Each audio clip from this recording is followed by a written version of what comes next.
What's going on, you crazy people? Hello. Oh my gosh, I feel like we haven't seen everybody in forever. But I really, know. It's only been a couple of weeks. I know, with the holiday and with Legendary Haunt Tour, very excited to officially welcome everybody back to a very stable and routine TransWorld Tuesday. Yes, I'm just doing the good old Facebook update, letting out the interwebs know that we're here, we're back, we've got some zest content, and we're ready to roll. Yes. Oh my gosh. What a crazy couple of last weeks. I mean, just awesome. So many amazing haunters, so many amazing memories, and so excited to get back to each of you. Yes. Now, are you getting ready for the holidays? We are. The turkey has already begun thawing because I tried to pay attention to instructions of how long it should thaw per pound. How about yourself? Perfect. Oh yes, no. All the preparations are well underway. A couple of dishes have already been made. I already said to Jeremy, I'm like, I gotta hit the store tomorrow for these 12 things, and he's like, yeah, you and thousands of other people. Yeah, I'm like, right. But the okay, wait. Most important question of the entire show. What is your favorite Thanksgiving side? Oh, okay. So it's definitely going to be cranberry sauce on anything. Oh, wicked. Okay. Yeah. All right. No, I pretty much will eat anything. That's my thing though. I'm always like really excited about the cranberry sauce. Now, question for you. Is macaroni and cheese a Thanksgiving side? I think if you're at the kids' table, Okay, is that fair? Like, I think it has its place, right? But yeah. All right. Sound off in the chat if there's anything that you think is like weird, or you're like, I can't believe people don't do ham and lasagna. Like, I want to know. I'm very curious. If somebody has something other than like the traditional fare, like they don't have turkey, they have insert this. We want to know about it. We want to know. Definitely. Yes. Butter noodles. Yes. Ryan. Yes to mac and cheese. Yes. Paul, we missed you. Sean, it's great to see you. Erica, great. Rory. So we'll get talking about Rory in a second here. How awesome was it meeting Rory all the way from Vancouver, Canada? Oh my gosh. And I'm so glad that you're watching. That's awesome. Oh, all of you. I mean, I hate to just pick on Rory because it was so awesome to see him, but like everybody, we're just going to get into it. We got so much good stuff to talk about here, and an esteemed whole list of guests that are going to blow your mind. I'm sorry, you put sweet potatoes in an orange shell. I'm going to need you to send me that because that just sounds festive and fun, and probably looks really good on your Thanksgiving plate. That sounds amazing. Yes. Agreed. And Japes and Lost Souls, I think it's classic. Mashed potatoes are great. I'm a stuffing guy. Love it. Oh, 100%. I love it. All right, Chris, we have some amazing guests joining us tonight. I mean, we've actually got a pretty amazing show that we've got to jam pack into a short amount of time, because you know what this means, folks. This is the show that kicks it off, and we're going to just keep rolling through TransWorld, so through ECHC, through MHC, and then Legendary Haunt Tour all over again. So without further ado, Chris, kick us off. Tell us who's joining us tonight.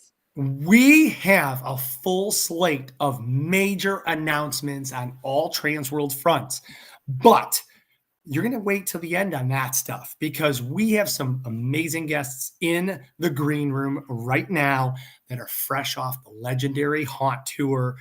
Ladies and gentlemen, please welcome Nicole and I in bringing to our stage Todd Fedyshyn from Reaper's Revenge, Courtney McIntyre from Studio 1031 Concepts, and Chad Savage from Sinister Visions.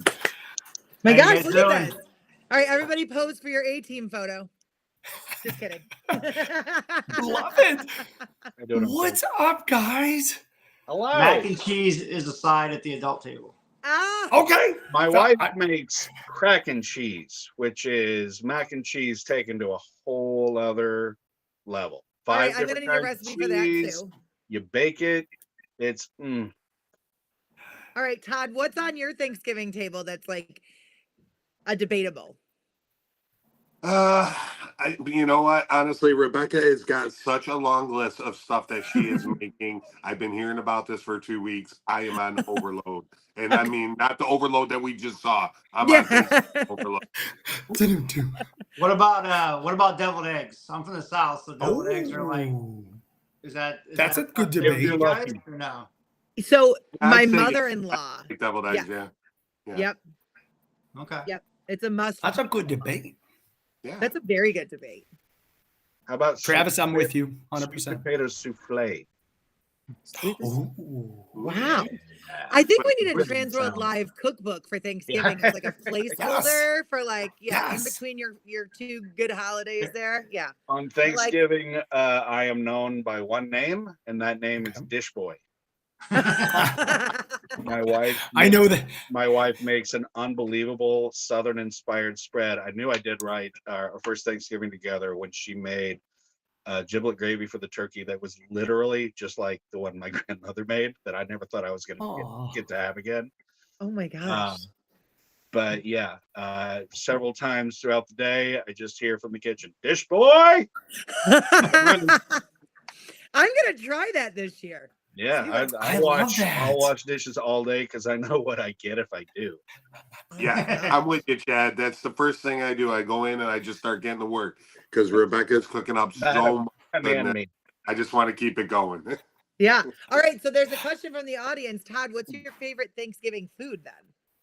Yeah. You know what? Without it, I mean, it's so cliche. It's stuffing. I don't like turkey, and I just want as much stuffing as I can with all kinds of weird stuff put in it. So yeah. Oh my gosh! All right, I like it. And, Real quick, Kevin's already started his smoked deviled egg recipe. The thing that I'm doing this in is not showing me a chat. So if anybody's saying anything to me or anything, I'm sorry, I can't see it. It's okay. We got you. We got you. Save her. Put it in the if anybody wants to comment, of course, to any of our panelists, especially Courtney and Chad, because they can't see it, put it in the main chat. Nicole and I'll call it out. Yeah, we got it. And Todd, can you see the chat or no? Nope, I can't either. Oh, all right. We got Paul you too. has also noted that you have lost weight. Yeah. He'd like you to know. Well, the camera's doing wonders for you, is what he's saying, I think. There you go. Oh my gosh. All right. So you guys, welcome back to the show. Thanks for being here. We have you on here though to talk about the sold out legendary hunt tour. You three were some of the awesome folks that got to join us on this crazy endeavor to the Northeast. Tell us a little bit about your experience, guys. Let's go first. Listen, I'll jump in quick. Up in the Northeast, it's just everybody was so hospitable first. Everywhere we went, I mean, we had haunters opening up their place for groups of us on the weekend on off events. Everybody just took so good care of us. Special parties afterwards, where we could just meet and greet. I mean, everybody was just so amazing and hospitable. I just can't say enough about the New England area. I love it up there. Bravo. That's amazing. Bravo. Agreed. Chad, what was your thoughts? Love Salem, love Boston, love that whole area. I got to go to Haunted Overload and Fright Kingdom on the tour that was, I think, 9 years ago. Yeah. So I knew what I was in for and was very excited. I couldn't believe how much it had changed. But yeah, I got to bring my son, Dirk, who just turned 21 in September. So he got to go to a vampire ball in New Orleans with his mom on Halloween weekend. And then oh my gosh. To see this with me. The only haunted house he's really seen is Hell's Gate and Niles. Okay. So to get to see Barrett's and Fright Kingdom, and especially Haunted Overload, he was blown away. That's amazing. As well it should be, because it is Haunted Overload. I mean, they're all amazing, but I think we can all agree Haunted Overload is a singular experience. There is not anything else that I know of it's remotely like it. I've seen places try to duplicate small parts of it, even Home Depot. But yeah, it's something else. We got there in time for the daylight tour just at dusk. So it got dark while we were walking through. Oh, So that was cool because then you get to see a lot of the details, but then you also get to see how the silhouettes, which are very important at Haunted Overload, start to take effect. Yeah. And then Barrett's was a treat. Had a great time. I think I laughed more at Barrett's out of just sheer delight. And then Fright Kingdom, I just couldn't stop doing this. yeah. There's so much to see. It's so great details and all of the little mini memorabilia museums, and Fright Kingdom's a lot in a good way. Oh Yeah. Okay, so Courtney, tell us about your experience. Well, you guys know I'm from Florida, so it was cold. Yeah.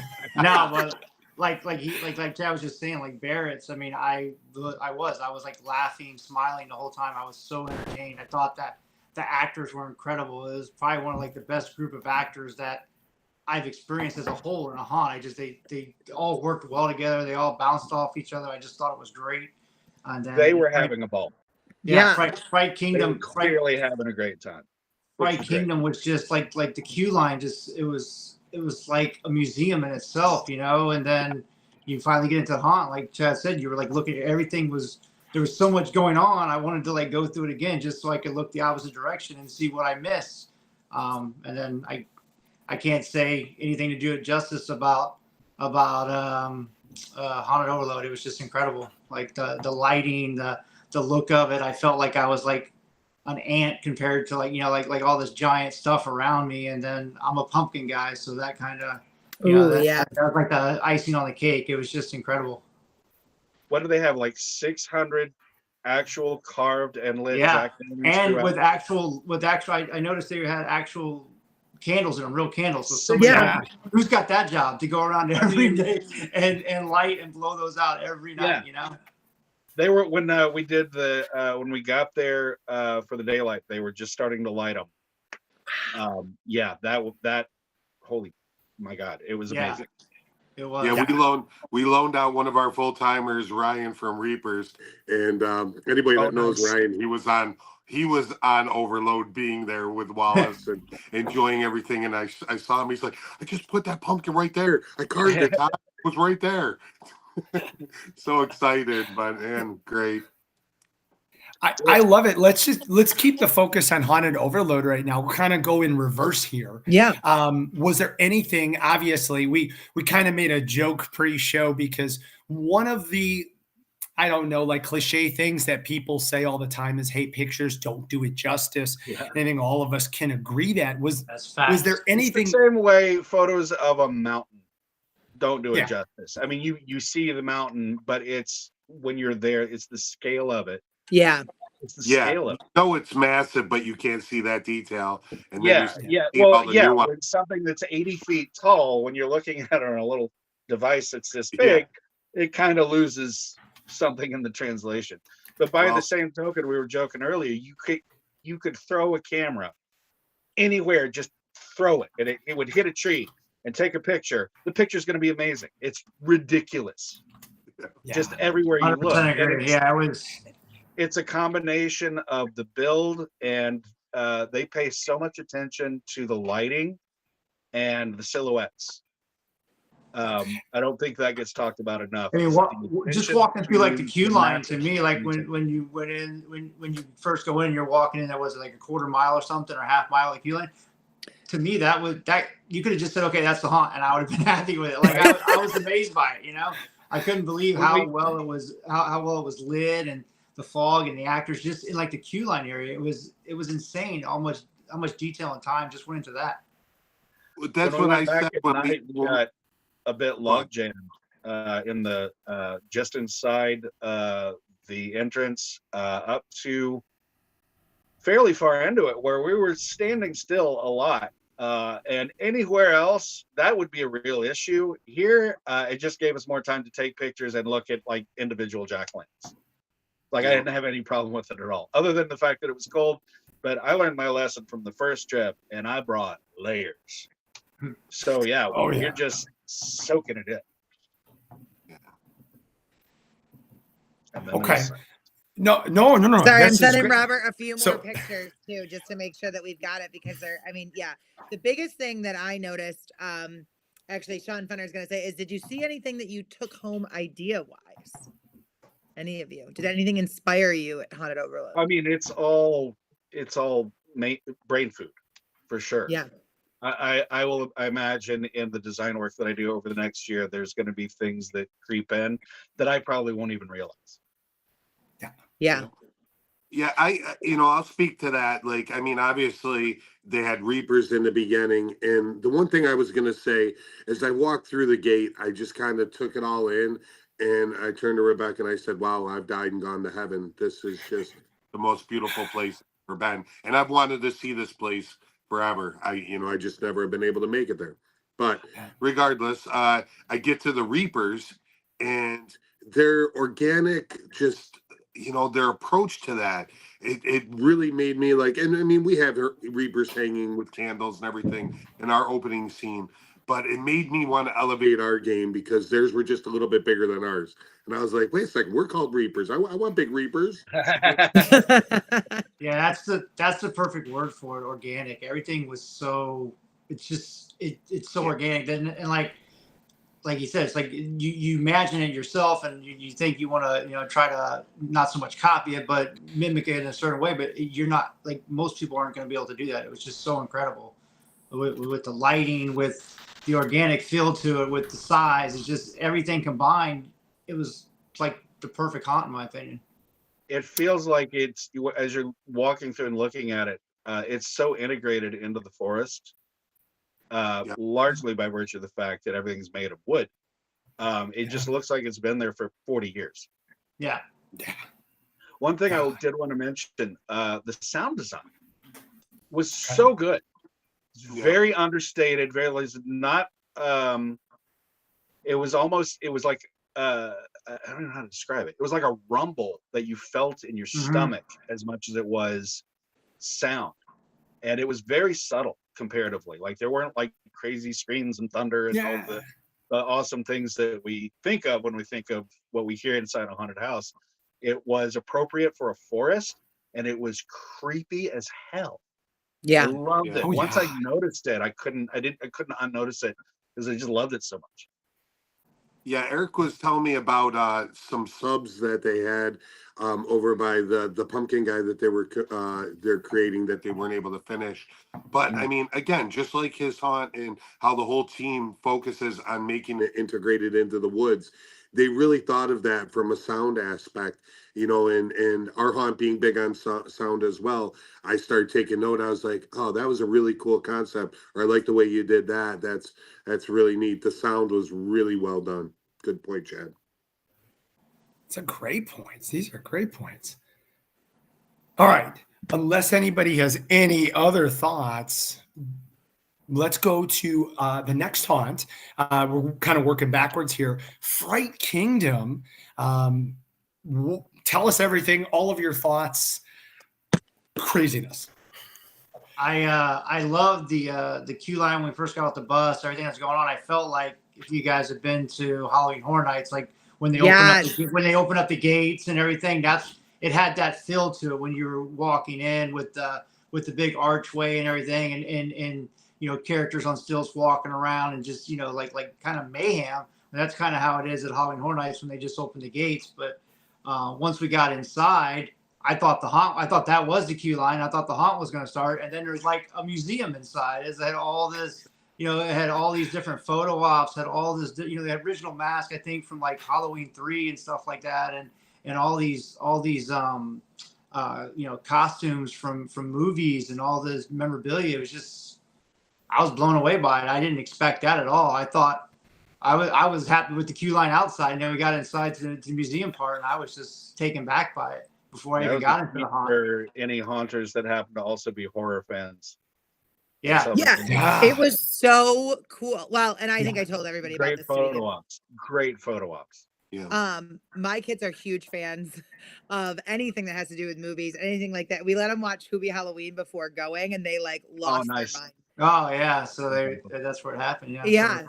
Well, and shout out to Tim, who was very nice and sat there and actually talked to them. And like, there's hundreds of people around, and there's my 2 kids that are like, we have tons of questions. Time, and he was like, no, they actually like moved the sets and like gave a whole explanation on it. It was just so cool. And that, I don't know. I mean, when we parked, and as soon as you kind of walk around the corner, it just like all, like you said, like the Halloween Horror Nights. That's exactly what I thought too, walking in. And I was just like, oh my gosh, we are headed to the fog. Like, this is going to be so cool. And the outdoor atmosphere and their courtyard was just a ton of fun. Oh, the popcorn. Oh my God. Did you guys have the popcorn? Yes. Okay. Just making sure. For sure. It was a heck of a Midway. Yeah, but also, guys, before we even get out to how awesome the Midway was at the end, their queue line integration, that was one of the things we were talking about with our family, just all the way through, and their attention to detail, how they kept you occupied and entertained at each stage of the haunt. Cool. And looking around the Midway, and obviously we see all that. I applaud them for that. That was great.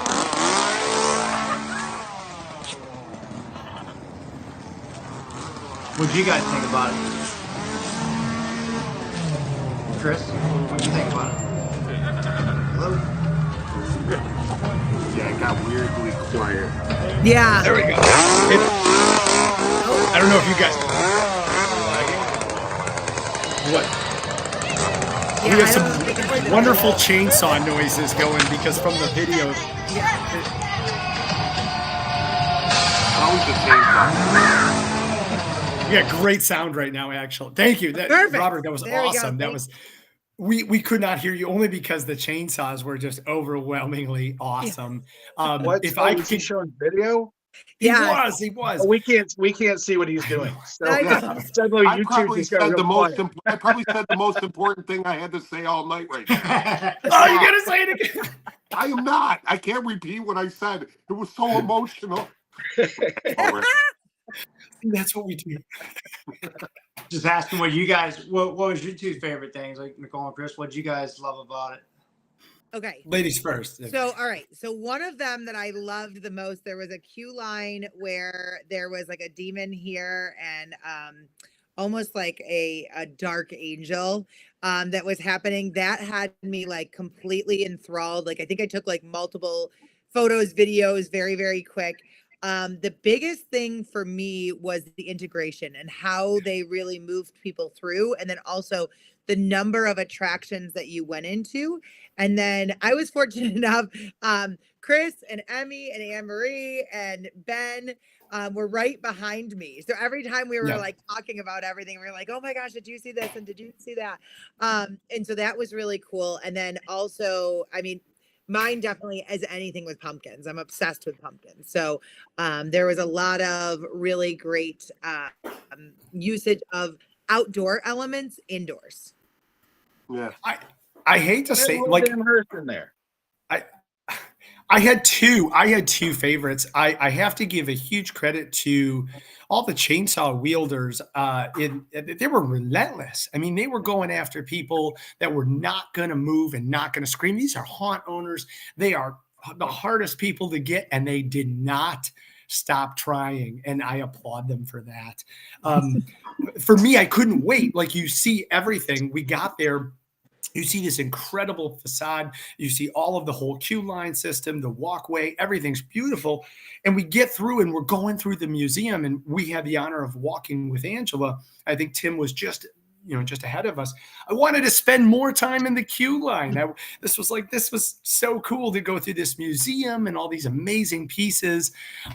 Great haunted attraction, great actors, great sets, seamlessly flew, went from scene to scene, and just awesome. That was a tripping thing. It's 500 houses, but you didn't necessarily realize when you went from one to another until suddenly it was like, okay, wait, this is a new haunt. It's all clowns now.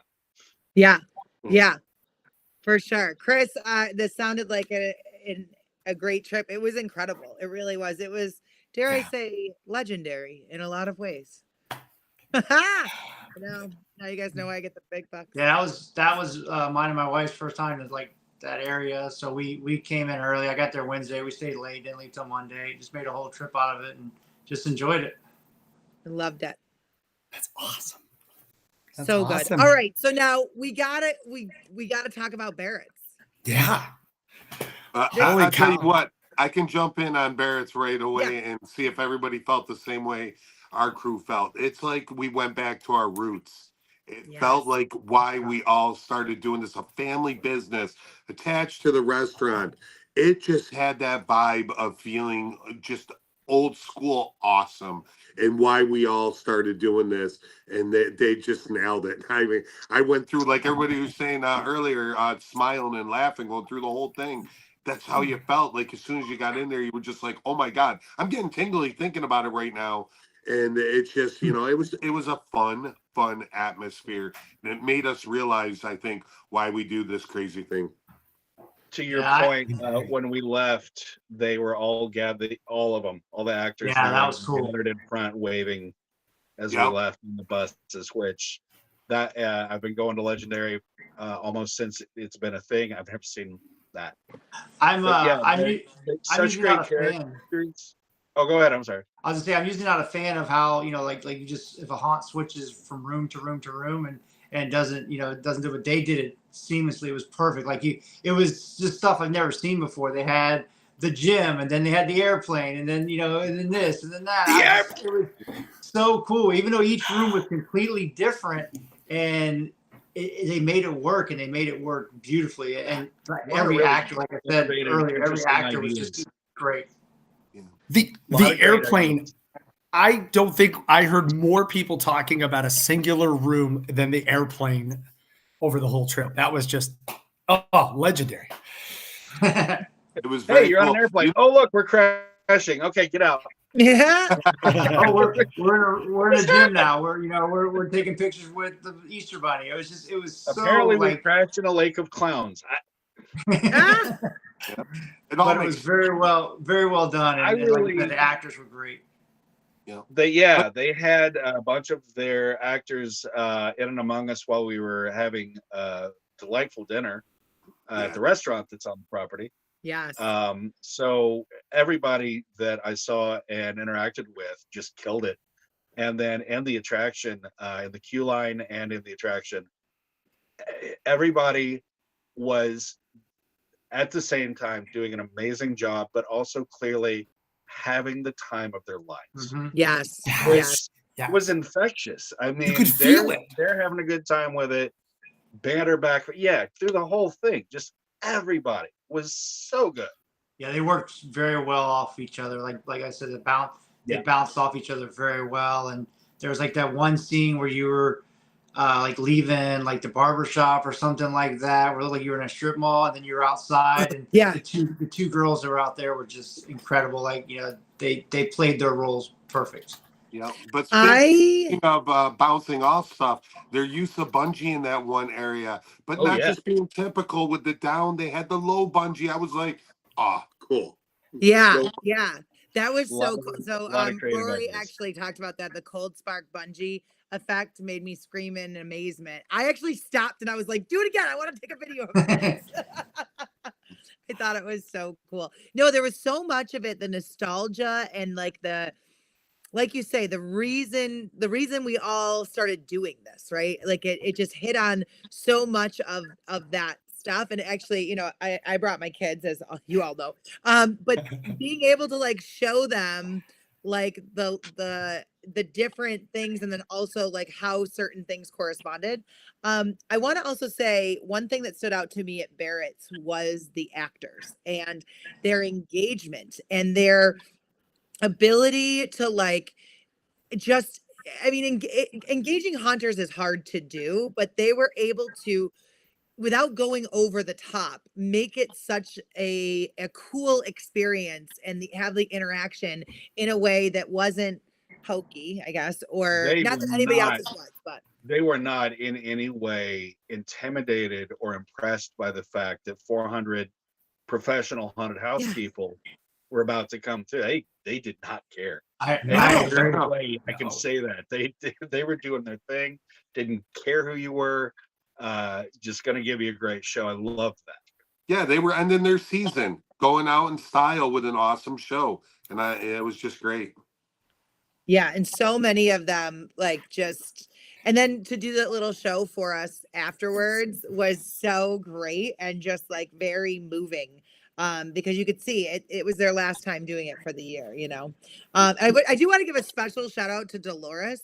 Before going into the mansion, she was absolutely incredible, and just we talked about her for hours afterwards. But she had little pins that said order up, and then she also was writing out individual notes, and my kid came home and put it right up next to all of his baseball posters and stuff. And he was great. That's so cool. Awesome. I mean, not to detract from this incredible entertainment, but what about that spread of food? Oh yeah. Oh my God. Hot chocolate. Did you guys get any of the hot chocolate? I noticed they had little sandwiches with 2 olives sticking out. I couldn't figure it until I got a good angle on it, and they were little monster heads. They had little cheese teeth and the whole Yes. And they did that through the whole spread, little touches like that. It was so great, and the food was really good. It was so good, and the macaroni and cheese served in a pumpkin, and our entire group noted that it was the largest noodles they'd ever seen in mac and cheese. So it was nice. It was a very big crowd pleaser. Right? Did any of you guys get the little hot dogs? Yes. No, yes. I didn't even see those. Big gonna like it. They were kind of middle of the spread, right? Yes, and I went up there 2 times. I had Tater going up at one time, trying to get him for our table. This was a whole fiasco, to the point where at one point I walked by somebody's table and they had a half-eaten hot dog, and I started talking to it. I was like, "How you doing, hot dog?" Yeah, yeah, we're having fun because everybody wanted the hot dogs. Everybody was going for them. Yeah. And there was shrimp cocktail too. Yeah, and they brought that to the table. It was great. Yes. And the fruit bowls were carved. Yeah, class act. That's all there is to it. And the owner's so nice out front. We got there early, and because we were driving, and they were taking the time talking with all of us, and just and then that was a fun night because the 3 bald amigo, as we are calling us, Ed Trebus and Bart Butler and I went through, and we were like, this is 3 bald guys you don't want to put in the same area. Oh my God. We had fun with it, but God, I would like to know where I can fill out an application to join this fraternal order of fine gentlemen. You were already included. We were looking for you. All right, we are going to go to the Fabulous 4 at that point. All right, next time. I have to tell you. So not only I can tell you a funny little story.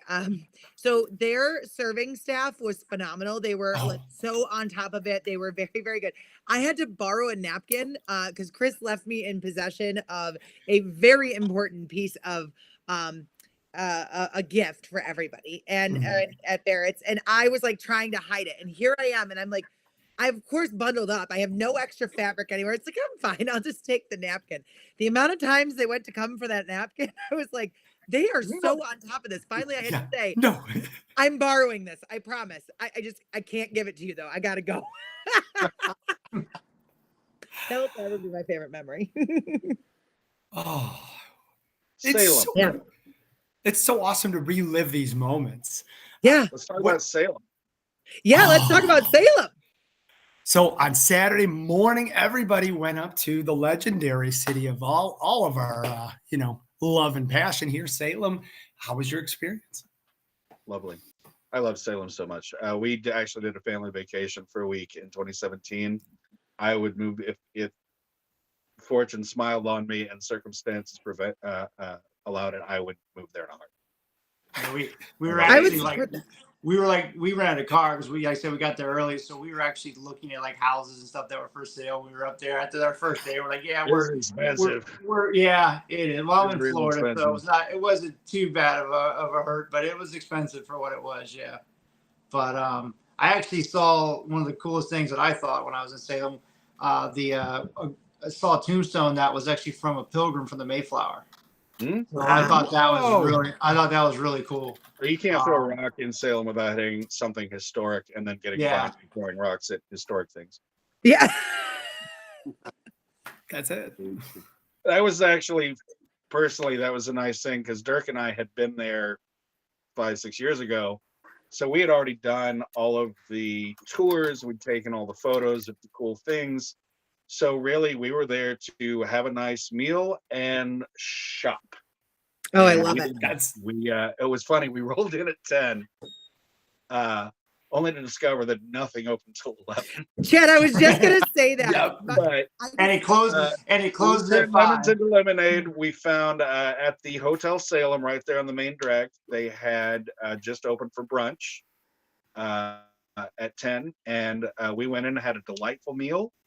Got all hopped up on good spine strong coffee, and then at a very leisurely pace finished up and walked out. And by the time we were done, everything was opening up, so it worked out perfect. That's awesome. It was just like cool shops everywhere I turned, back streets, side streets, the main drag. It was just saw a black craft clothing store. Did you see that? Yes. With the huge, the huge wick. We just showed it hanging. So cool. And apparently they had a haunted house that I missed, and I didn't even know they had a haunted house in there. Did you know? Oh yeah, they John Denley has a couple of attractions. Has the monster? No. The Black Craft has an actual. Oh, they had an attraction in. Yeah. Oh, in the back. I didn't know that. Yeah. Shit. Did you see the coffee shop that's back there? Yeah, I did see that. Yeah. We checked that a while back. Yeah. We didn't go deep enough into it. Oh, Lord, yeah. You gotta walk around that corner, man. It's cool too that like a lot of stores were old banks. Like they had like the huge vault that you went in. There's a museum that we went into that you actually walked into an actual real vault, and they had stuff in there. So it's super cool town. Right. Who ate at Red's this weekend? Anybody eat at Red's? We tried. I heard of. We tried, but it was a 2-hour wait when we went. Yeah. Where? Yeah. Red's sandwich shop. Red's is right down from Essex. Because we usually stay at the Hotel Salem. If you're up there on Essex and you go down just from there, there's an Emporium. I forget what it's called, right across from it. But Red's, little sandwich shop, highly recommended. Wicked cool. And then on Sunday we went and we went down. I don't think it was Brody's. There was another shop where we had wonderful meal. And then shout out to Ed Gannon. Ed Gannon actually opened Chamber of Terror for a dozen of us. And he got into character and played all the parts for like groups of 4. He did it 3 times for us. It was so awesome. Just spending time. Ed came over and had lunch with us. And it was just nice to catch up, And I was trying to get Denley back into town in time to hang out with us, but he was busy tearing down the theme park as usual. Yeah, the food was definitely I was actually surprised about how good everywhere we ate was great. There was like a seafood place on the water right behind the hotel.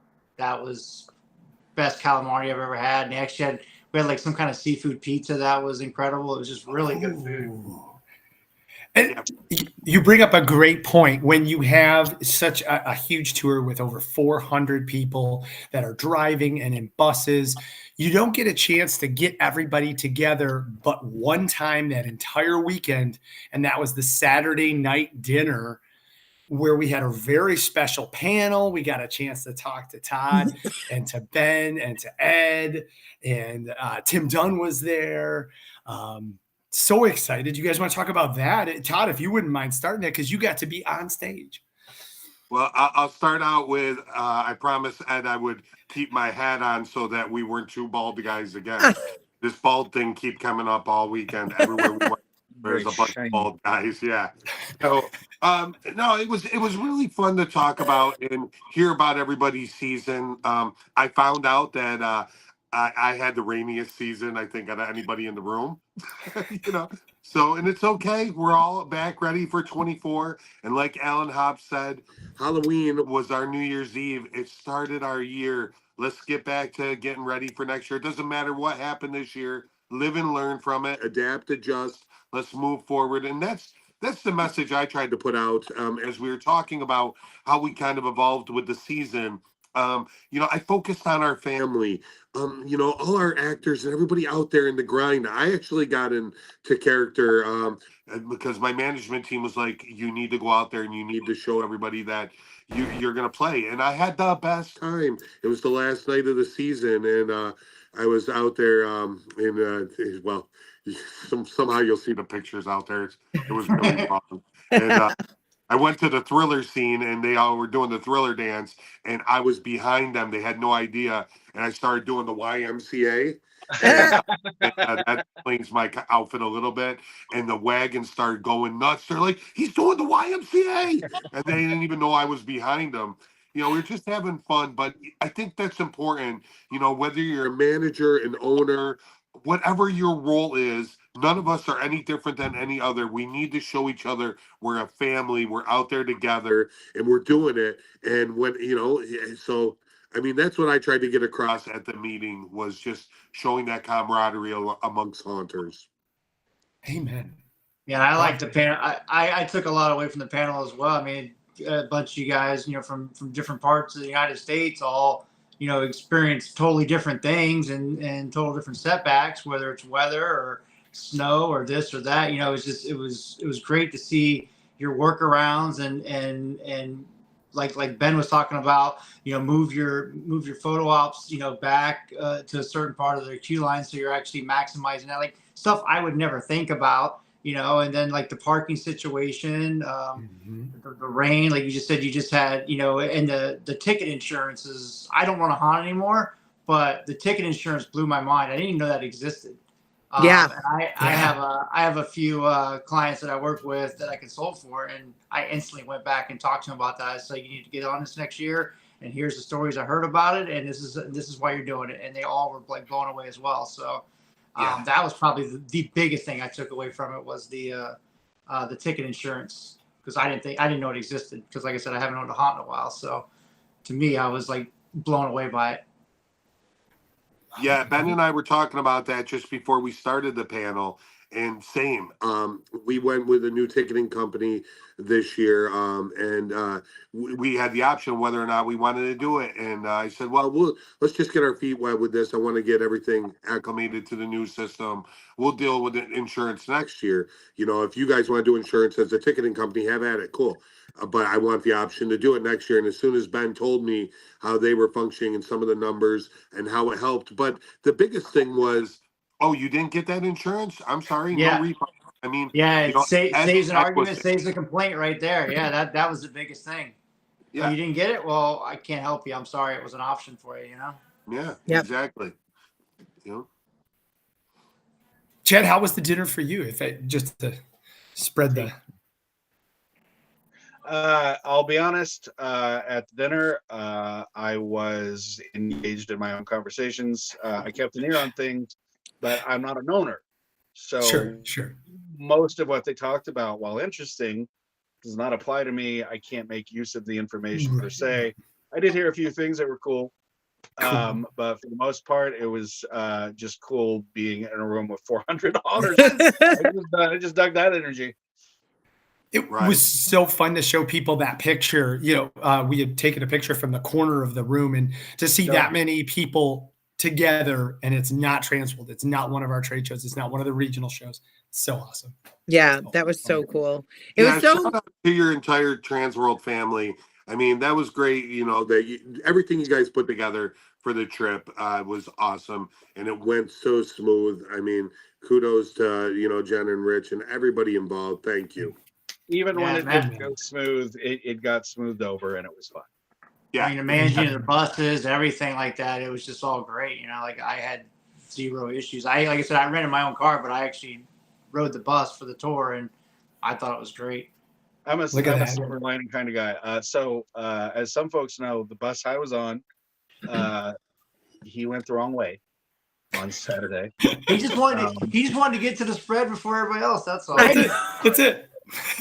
So we had, thankfully, there were some folks on the bus that were paying attention and got his attention. Said, "Hey, see on the GPS where you're going and where the thing is."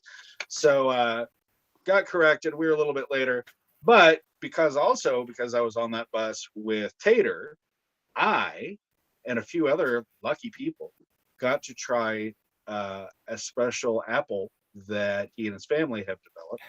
I won't name it. I won't say anything else about it because I don't know if it's for public consumption, but I want more. Well, we got the lights on tour. You got like the dust tour too. So you got the better tour than we did. I think. So I mean, as far as I'm concerned, that was worth it. I gotta give a shout out. Cool. I got to give a quick shout out to Frank G. I'm just going to say, I was like, I would get on the bus and I'm like, all right, who's the most responsible adult on here? Frank was like, I am. I got it. He got my phone number. He was sharing his location. Like, Chad, when you guys were calling me to tell me there was a problem, I already knew because Frank had already like sent me the location. He was like, we're not on the right path. And I'm like, oh, all right, we got this. We can course correct. That's awesome. Yeah. No, but again, I mean, everybody knows, especially attraction operators, coordinating a group of people, even on a bus, let's say 50-ish people, right? To all go to the same place at the same time, especially in a very small window of time, always has opportunities, let alone 400 people going to the same place at the same time, and they all have to eat at the same time, and they all have to do all the other stuff at the same time. And leaving from different locations. So some left from the hotel, some left from Salem. I mean, exactly. Yeah, Saturday was the day that we were like, okay, I don't know how this is going to work. It's going to work. I'm just kidding. We knew exactly how it was going to work. But yeah, that wrench in it, of course, that happens, right? But it wound up not being a big deal at all. We got plenty of time. It didn't show. We didn't get cut short on anything. Nothing was diminished. If anything, our bus got to see our daytime tour of Haunted Overload was at dusk. So as I was saying earlier, we were in it. Dirk and I, from the gate to the end during the daytime thing, did not see another soul. So that was extra cool going through it that way. But also as it was getting dark, by the time we came out, it was dusk. That was really cool. And that wouldn't have happened if the bus had been on time. So memories were made. When you have a tour, when you have a tour like this, we can't end it without having like one of the most epic bonfires. How'd you guys like our ending closing party? Yes. It's so warm. Did anybody go to the store that night? Like I didn't know there was a store until we were leaving. Thankfully, I roll with the Zombie Army, who are 201 awesome, who did buy things, and one of them produced a pumpkin pie, and we didn't have silverware or anything. It was just we just ate it. Yeah, they had like homemade like whoopie pies. They had pumpkin rolls, hot apple cider. I was just hanging out in there. So wish I'd realized that was there. Yum. Drop some coin. You guys are gonna make me want to go back. Right? Go back. Like it was such a great trip all the way. I mean, it really was. They talked about at the bonfire, Eric and co have to remove a significant, not everything, but like a significant part of the attraction every year, right? Yeah, that whole front fence. That whole front fence. And at first, we thought he was saying everything, and I couldn't wrap my head around. And then subsequently, somebody said, "Yeah, it's all the front entrance stuff, fencing, and all that," which makes a lot of sense. But even that, holy crap! Yeah, what a job. Yeah, just the simple fact that they have to carry everything in there too. I mean, some of us, I think, take for granted, the different items we have to move around at our haunt, whether it's different loaders or skidsters or tractors, whatever. They built this beautiful thing, but there's not a lot of room to move around. They're carrying the stuff in. And they're going up terrain, like that's it. My wife pointed out to me when we were doing the day tour, and we were stopped somewhere, like you look down the hill and there was just lumber everywhere, just like 2x8 by 20s or something, just these huge stacks. And I'm like, man, they got to carry that all the way up here. Like you said, take it for granted, you can throw it on a dolly or whatever and just wheel it around, if you're indoors, but that, that takes a team. Yeah. That reminded me too. Just the drive, pretty much everywhere we went, but especially to Haunted Overload. Just looking out the bus window at dusk, in the fall when all the leaves are changing in New England, and all of the 150-year-old houses and barns, and it was gorgeous. Did anybody see the for a large part of it, there's like a huge stream next to us along the road. It was just beautiful to look at. Did anybody see the Christmas house when we were going to eat? Yeah. Oh my God. The Christmas overload. Nuts. Yes. The Christmas house, for general viewers, was you've probably seen on social media the house where they have like 8,000 decorations in the yard. This was one of those. Did anybody else notice that it was dark all around except for that house? Like they drained all the way like radius of where that house was. It was Clark Griswold for sure. Yeah. Yeah. Amen. I love that. Oh my gosh. How are we gonna top this? I don't know. Ohio, apparently. Well, should we so some important news was divulged at the very end of the fire. Should we share that with all of our viewers right now for those that weren't in attendance? Do you want to know where we're going next year? I do. All right. Courtney, do you know? This is news. This is news to me. I don't remember. So in other words, this is breaking news. And it should be breaking. People have heard about it. But Chris, tell us where we're going in 2024. Well, we were honored to have the legendary Ben Armstrong deliver the news as only he can right at the fire. And we have our lineup for the 2024 Legendary Haunt Tour. It's not even on the website yet. You haven't seen any social media. So it is breaking news at that fire, but more importantly to the wider audience right here. Mark your calendars. Friday, November 8th, Saturday, November 9th, 2024. We've got the USS Nightmare in Newport, Connecticut on a real ship. Yep. Oh, Kentucky. Forgive me. That's okay. I was about to say, sorry. I don't know what I'm doing. Exactly. Sorry about it. I'm losing my mind. I'm so excited. He's so excited. That's okay, Chris. We got you. After that, the Dent Schoolhouse in Cincinnati, Ohio. Nice. Oh my gosh. We're going to take a little jaunt upstate over to the Canton and Akron area where we're going to see the haunted schoolhouse and laboratory in Akron, Ohio. And then the legendary Factory of Terror in Canton, Ohio. 4 epic, legendary haunted attractions, one weekend. Mark your calendars now. Nice.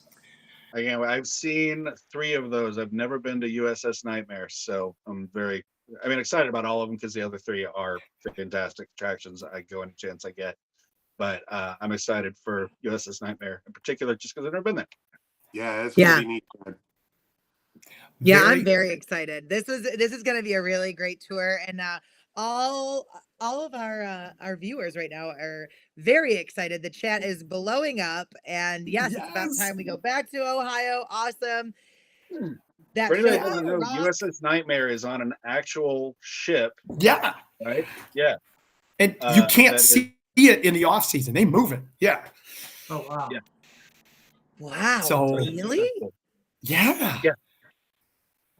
So there's an episode of Making Monsters where he does an installation. If you want to, I love that show anyway. But if you want to see a little bit about it, Speaking from somebody from experience, I used to actually own on a battleship too. So that's a very, very tough build. It's very hard. So I can appreciate it more than the water alone. I would think is a nightmare.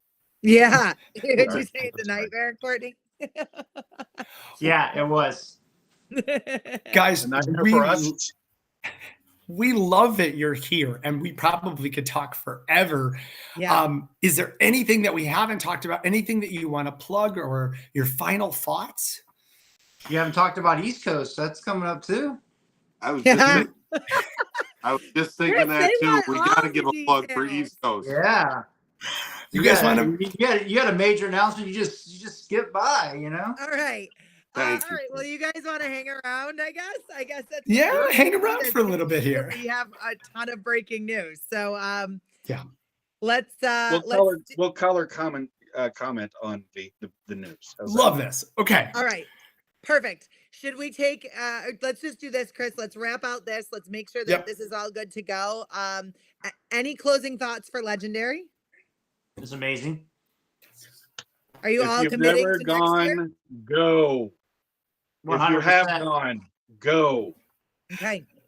What else is there? It was a great time. It was fun for, like after the season, you have all your peers with you. It was a great time. Great time just to be at amazing haunts with just your peers. I think that alone is special. The one thing that we didn't talk about is, and it's true of every Legendary Haunt Tour, is because it's not a trade show, because it's not a convention, because you're not running to get to your next seminar or get that thing bought or that prop or whatever, you can just get to chill and talk to other haunters all weekend, enjoy it. Which is fantastic. Find out how everybody's season went, see how everybody's doing. Such a great chance to catch up with people. It's really our moment. That's our moment at the end of the season after we've all done that hard work to just say, collectively go, another year done. That's right. Except for the people on the tour. Yeah. You're like, oh my God, I can't believe I got 400 haunters coming. It's so exciting, though, when your attraction is being featured. I've worked with a couple. There's a couple attractions that I work with pretty closely that have been on the tour, and it is so exciting for them when they get to host. So that's a whole other thing. Is how much fun that is and how much people really love to be in that position. Yeah, it's like an encore for them. I would think. Well, they got through the whole season. They did all this, and now it's fun for them too. You can argue that the entire month of October you're showing what you do to the public, which great. But the haunt tour, everybody there knows what you put into this and can appreciate it so much more. Exactly. On that note, we're going to go ahead and give out a big thank you to not only Mary, but her team at Barrett's, Tim and Angela and their team at Fright Kingdom, and Eric and Wallace and their team at Haunted Overload. And not only was everybody so hospitable, but put on amazing, amazing shows. And on behalf of myself, Chris, all of you guys, and all of the attendees, as well as TransWorld, thank you. Truly, it was absolutely legendary in so many ways. All right, we're going to take a quick break. We're going to do a commercial. I know, we got those now. And we're going to come back with more breaking news. So, Robert, stay tuned. Take it away.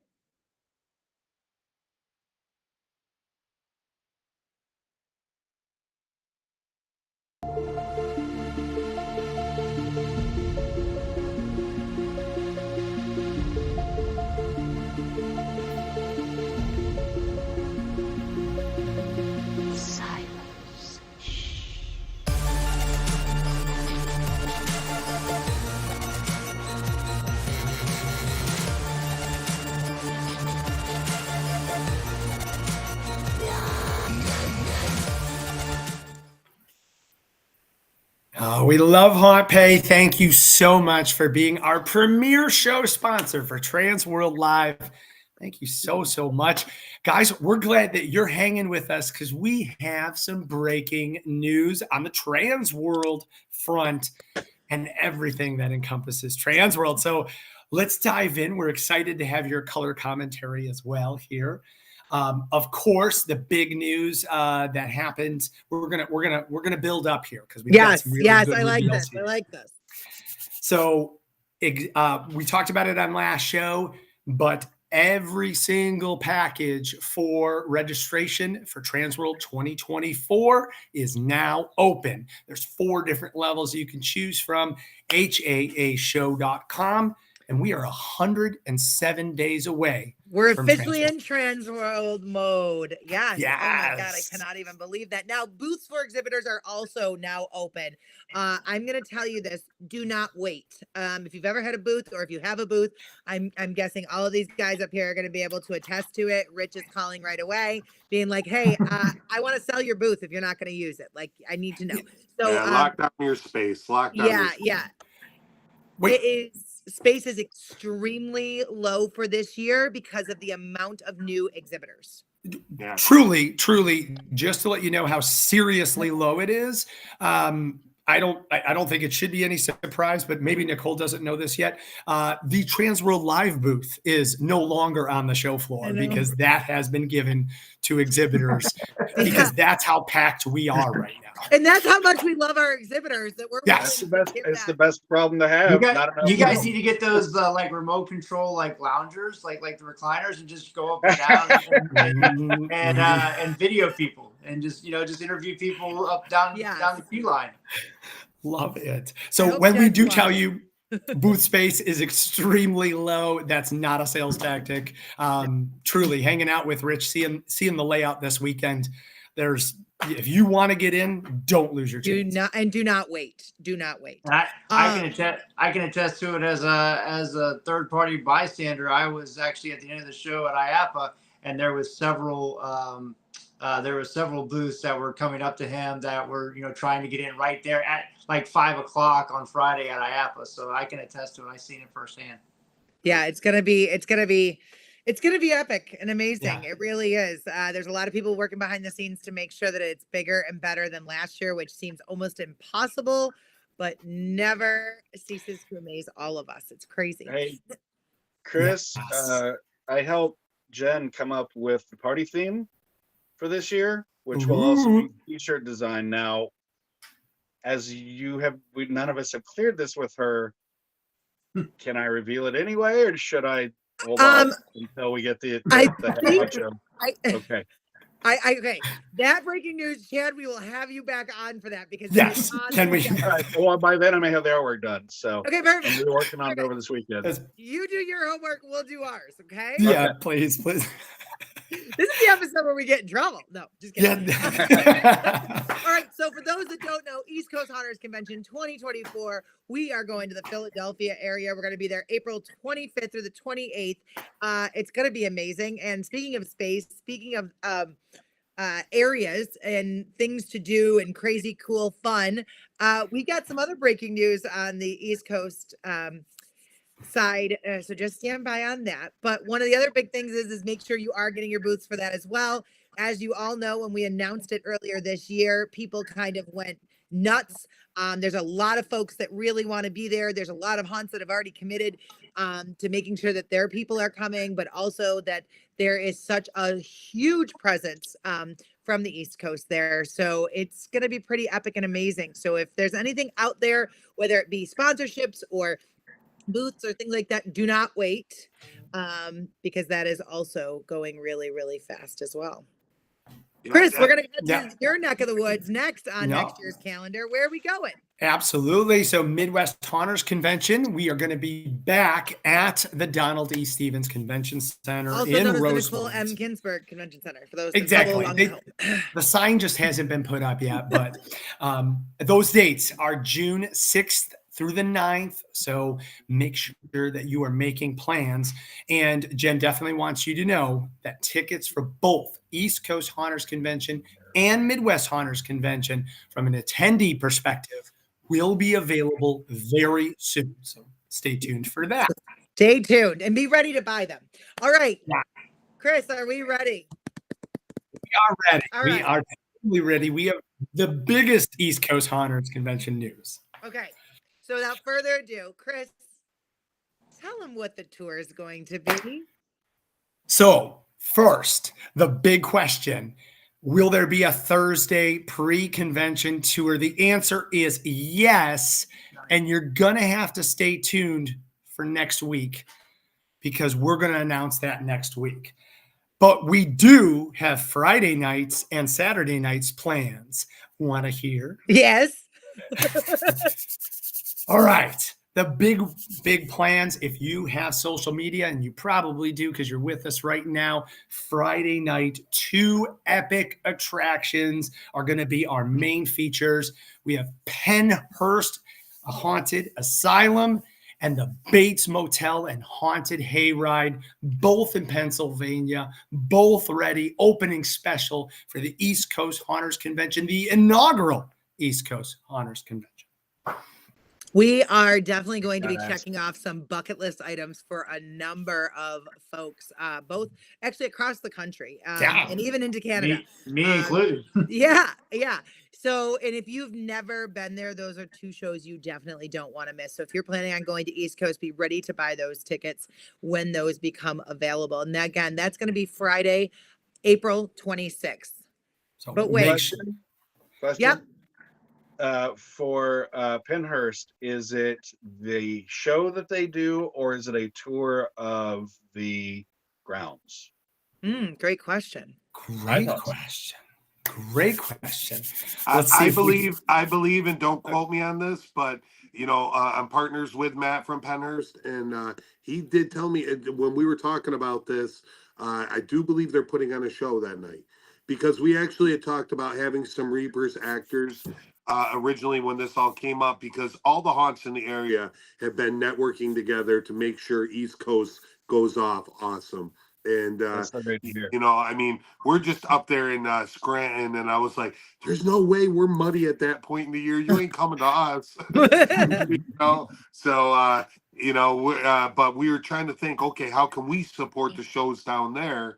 And and obviously get your sponsorship and come and have a booth there. We're going to do a lot of stuff similar to MHC with the friendly haunt competition, but I do believe it's going to be a show. I don't believe it's just a daytime tour.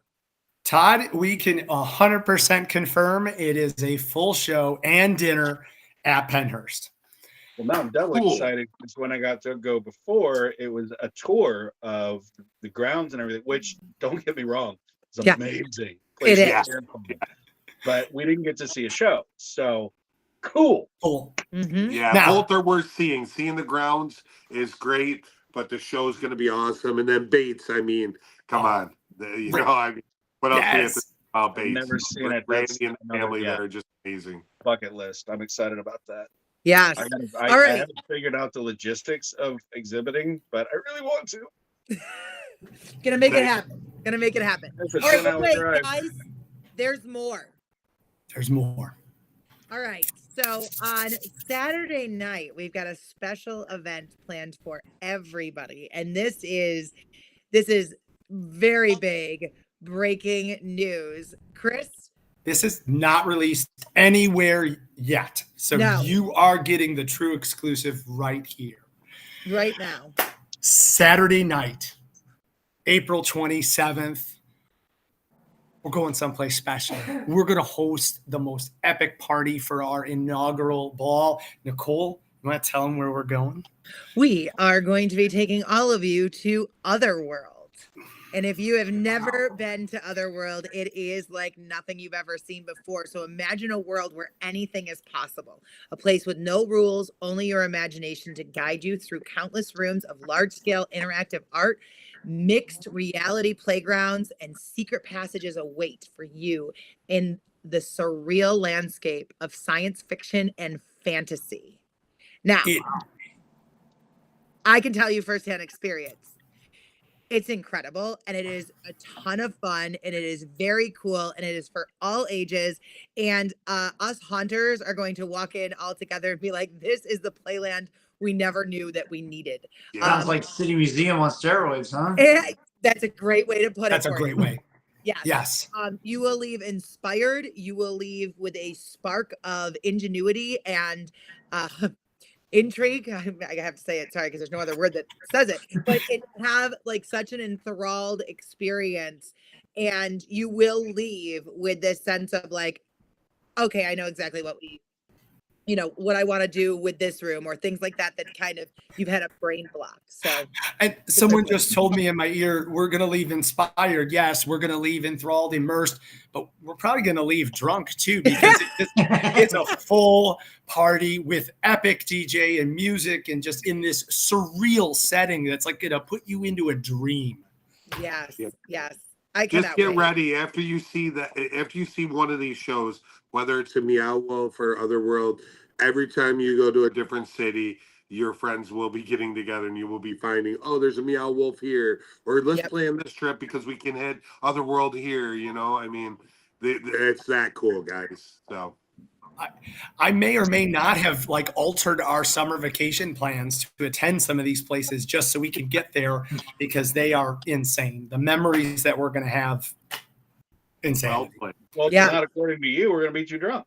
Fair enough. The memories we should have had. Amen.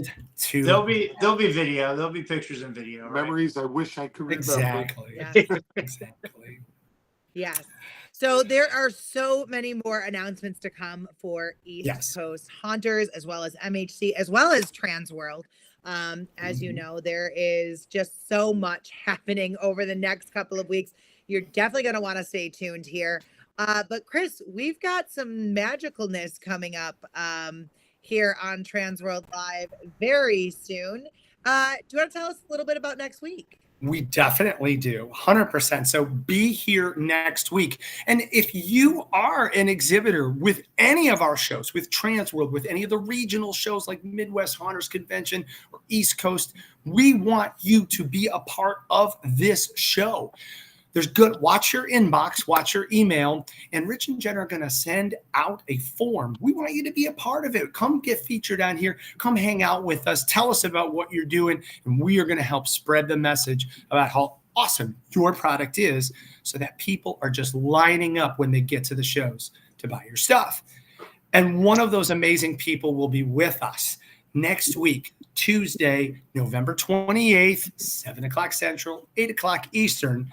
We're going to start our Christmas shopping list and dive right into our second favorite holiday for haunters, but favorite for all of our holiday aficionados. That's right. We're diving into Boscoyo Studios. I'm pretty sure all of us have seen that epic dance floor that all of us we're going to be asking Santa for this year. Exactly.